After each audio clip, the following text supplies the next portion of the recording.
Hi, everyone. Welcome to Odyssey's DTS Sound Space Sunday. My name is Nicole Alvarez, and I'm here with the lovely Nessa Barrett.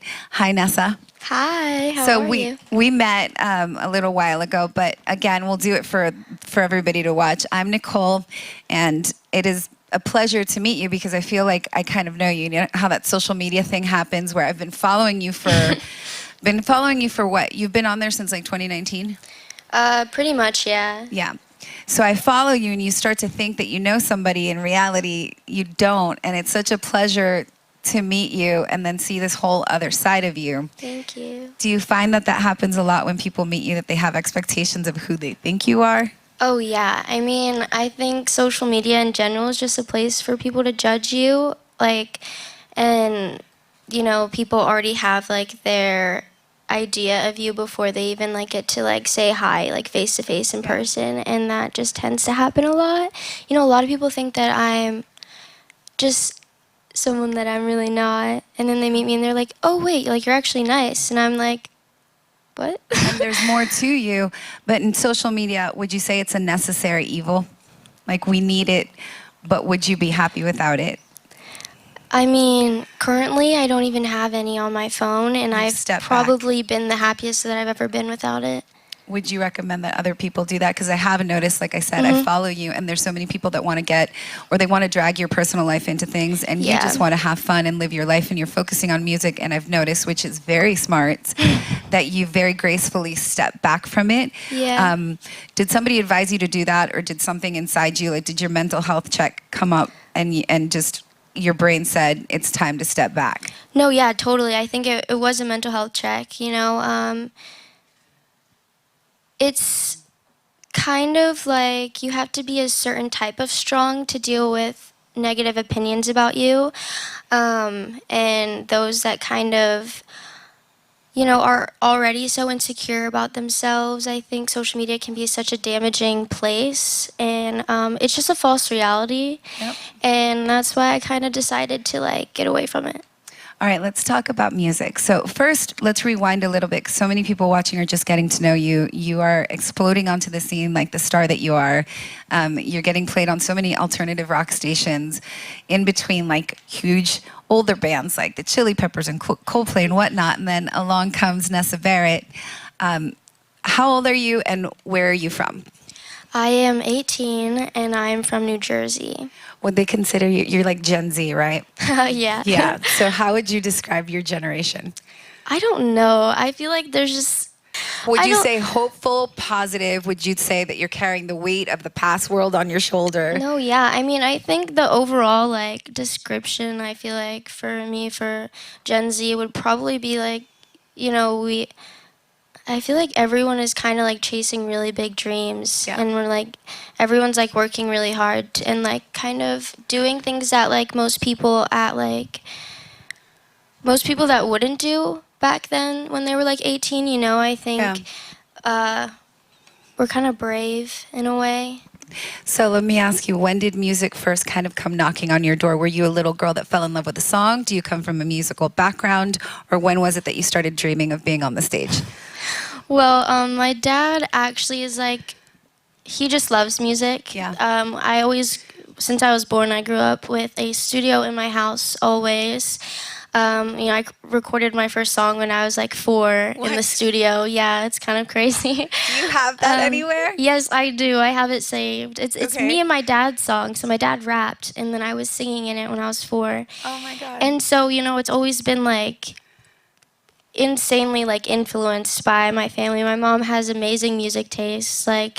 She's just incredible, and so yeah, I feel so it was always around. I grew up in that kind of house where they were always playing music, but I can't do what you do, so I just go to a lot of concerts. But when did you start dreaming the big dream where you started to see yourself on stage? Oh, I mean, I don't know exactly when, but I just know that from the age of 9 to 16, every birthday that I had, I would blow out my candle, and my wish was always to be a singer.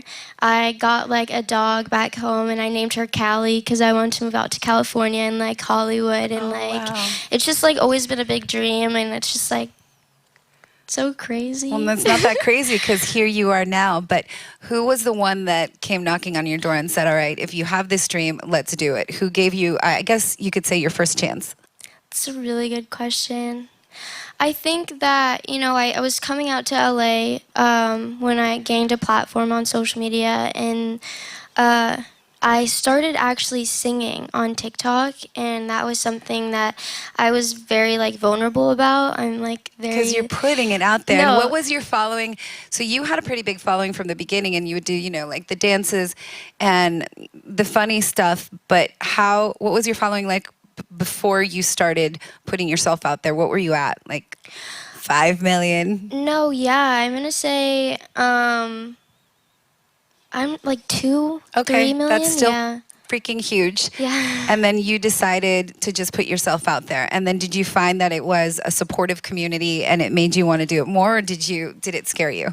No, I thought everyone was so supportive, and I was shocked almost, just because like it's been such a big dream of mine, but also like when I would like sing at home and all of this stuff, you know, the one comment that everyone would make about my singing is that my voice is so unique. And as like a little girl, like that doesn't sound like the best compliment, you know? And I was like, oh, okay, like they're just like trying to let me down gently, but then, you know. It's a really nice backhanded compliment. Yeah, I know.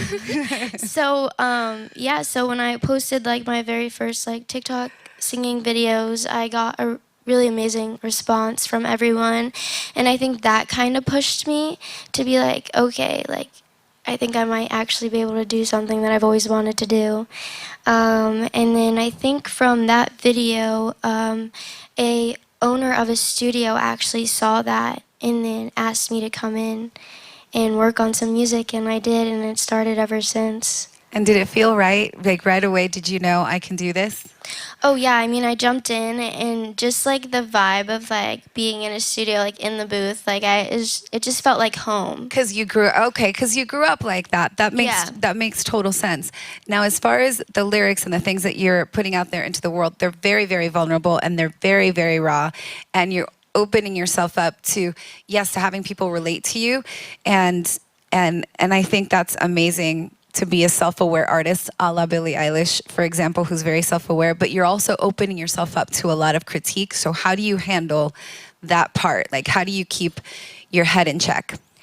Yeah, I mean, the biggest reason kind of why that I chose to stay like so like authentic and real with everyone was just because like I wanted to stay humble, you know, and grounded, and like never forget who I am and like where I came from.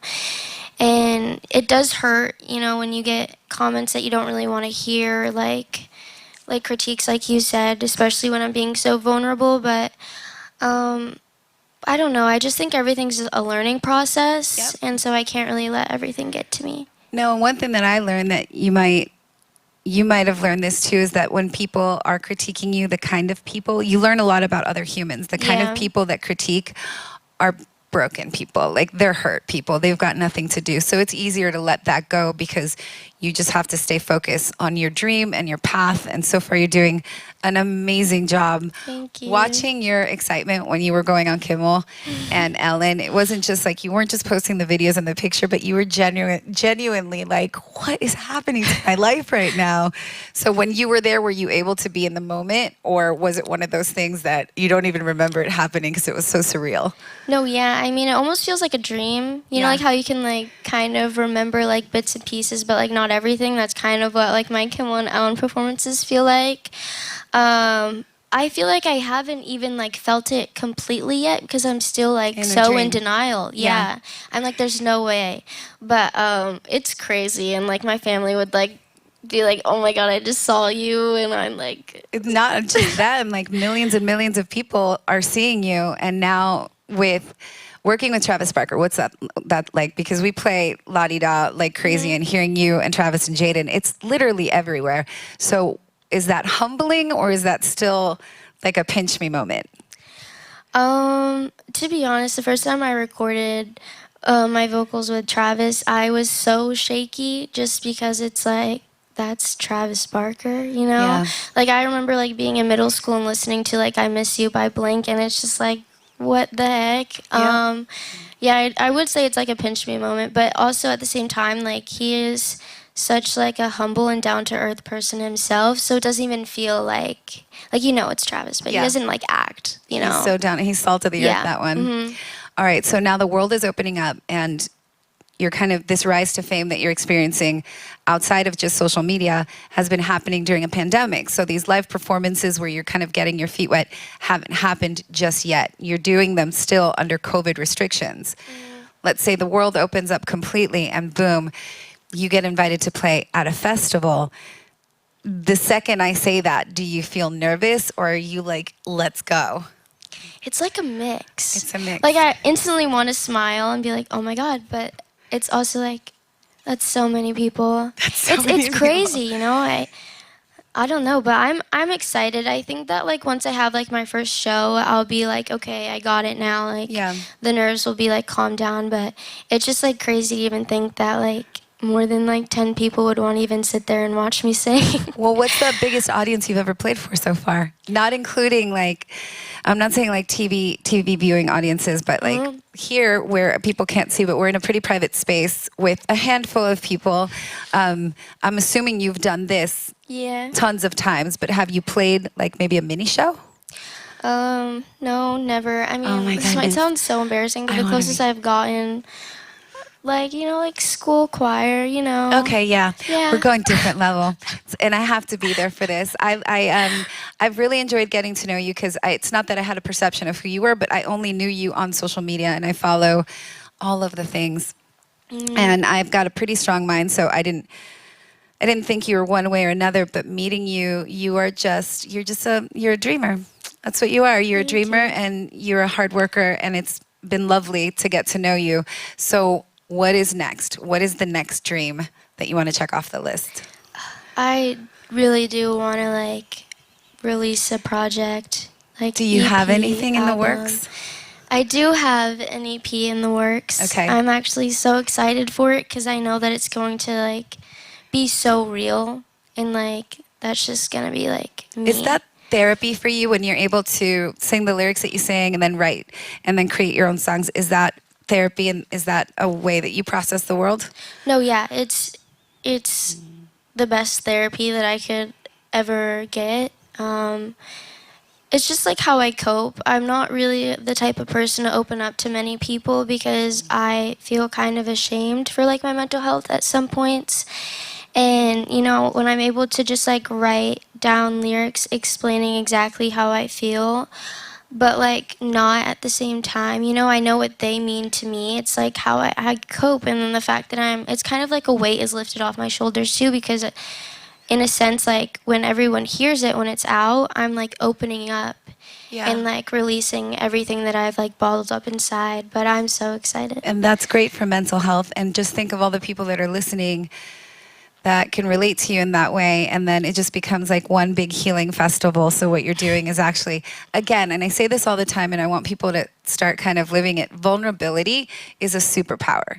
So the more that we open ourselves up, I think, the better off we are, and you are on a great track. Last question, what have you done to connect with your fans throughout this entire madness that is the pandemic? I mean, you know, I've done like virtual meet and greets and stuff, but I think the fact that I'm still, I mean, I used to, you know, tweet and like talk to them a lot and like go live and like talk about my feelings, and I think that like that connects with them more than anything, because like, you know, they like knowing that like even someone that they like idolize is going through similar problems as them. So yeah. Yeah, and you've also been good, like for the most part, you've stayed on social media, you're taking that step back. Yeah. And I think another way that you've connected is just releasing the music. And that's something that I think people can relate to, because you always have the songs to lean on, right? Yeah. Okay, very, very last question. Out of everything that you've gotten to do so far, what's been the biggest pinch me moment for you? The one that you're like, all right, now things are getting ridiculous. I'm gonna have to say Ellen. Ellen? Honestly. Why Ellen? You know, I grew up like watching. She's Ellen, yeah. And just watching her and seeing like all these like talented kids and stuff like go on there and everything. And I just remember like being in my living room at home, like watching it and being like, oh my God, I wish. Like that has been a dream like forever. And you know, when I kind of was able to perform, I was like, okay, now I feel like I'm close to making it, you know? Yeah, and it was a beautiful performance. Now, before we go, if there's a message that you'd like to give to your fans, you know, the ones that have been with you through thick and thin, up and down, what would you like to say to your fans? I love you guys so much, and never stop giving up, and just know that it's okay to not be okay. There you go. All right, ladies and gentlemen, thank you for joining us. This is the lovely Nessa Barrett, and you just watched Odyssey's DTS Sound Space Sunday. I'm Nicole Alvarez. Mwah. Goodbye.